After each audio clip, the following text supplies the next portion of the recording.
Hello everyone, welcome to Ekeeda platform, and this is Ravindra Jangid here, your electrical faculty.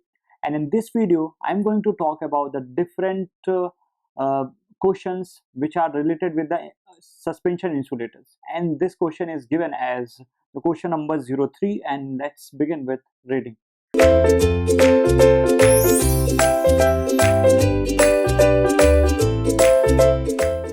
So what is the question number 03 is saying?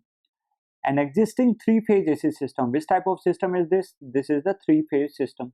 Okay, and this is a kind of AC line, and the voltage is maintained at 132 kilovolt. Okay. So is converted into bipolar DC line. Is converted into bipolar DC line with a maximum system voltage in both the cases being the same. Okay. So we are converting from AC to DC system, and as we are using the bipolar DC line, as we know in the HVDC we have discussed the monopolar, bipolar, and homopolar. That one of them is the bipolar, and which is in this type it is converted. Okay. Now estimate the DC voltage per pole. Okay, per pole it means the per phase, and the number of standard 10 is to suspension insulators required. Okay, so let's proceed with this one. Okay, so this is the DC voltage per pole. If I talk about the solution of this, so the DC voltage per pole, DC voltage per pole is actually represented by the VD. And what is the voltage is given? That is the 132 kV. Okay, so it is a three-phase system. So I will divide by root 3, and it is actually RMS value. So I will write root 2 multiply with, and after this answer is coming out to be 108. Okay, so it is coming out to be 108 kilovolt. 108 kilovolt. Okay, now we are proceeding for the next one, that taking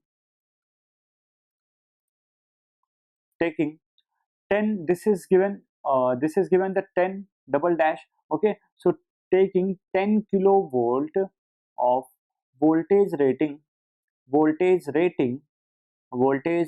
of each insulators. Okay, if I talk about the voltage rating of each insulator, okay, voltage rating of each insulator, then I can find the number of insulators in the AC line easily. In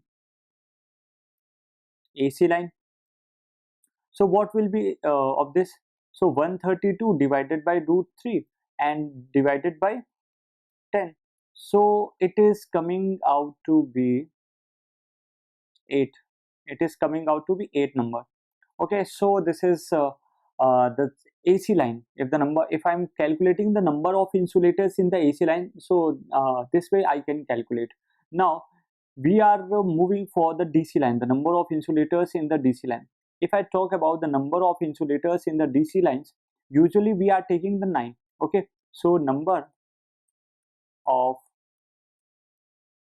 insulator on DC line or DC link. So these insulators are kind of, as we will multiply 0.866 and into 9, and this 9 is actually, we are generally taking 9 insulators. Okay, 9 discs are generally used. So after the multiplication of this, it is coming out to be approximately 8 number. So by this way we can convert your AC system, three-phase AC system, into the bipolar DC line. Okay, so in the three-phase AC system I can convert in the bipolar DC line like this. I hope you have understood up to this numerical. So tata, bye bye, and thank you.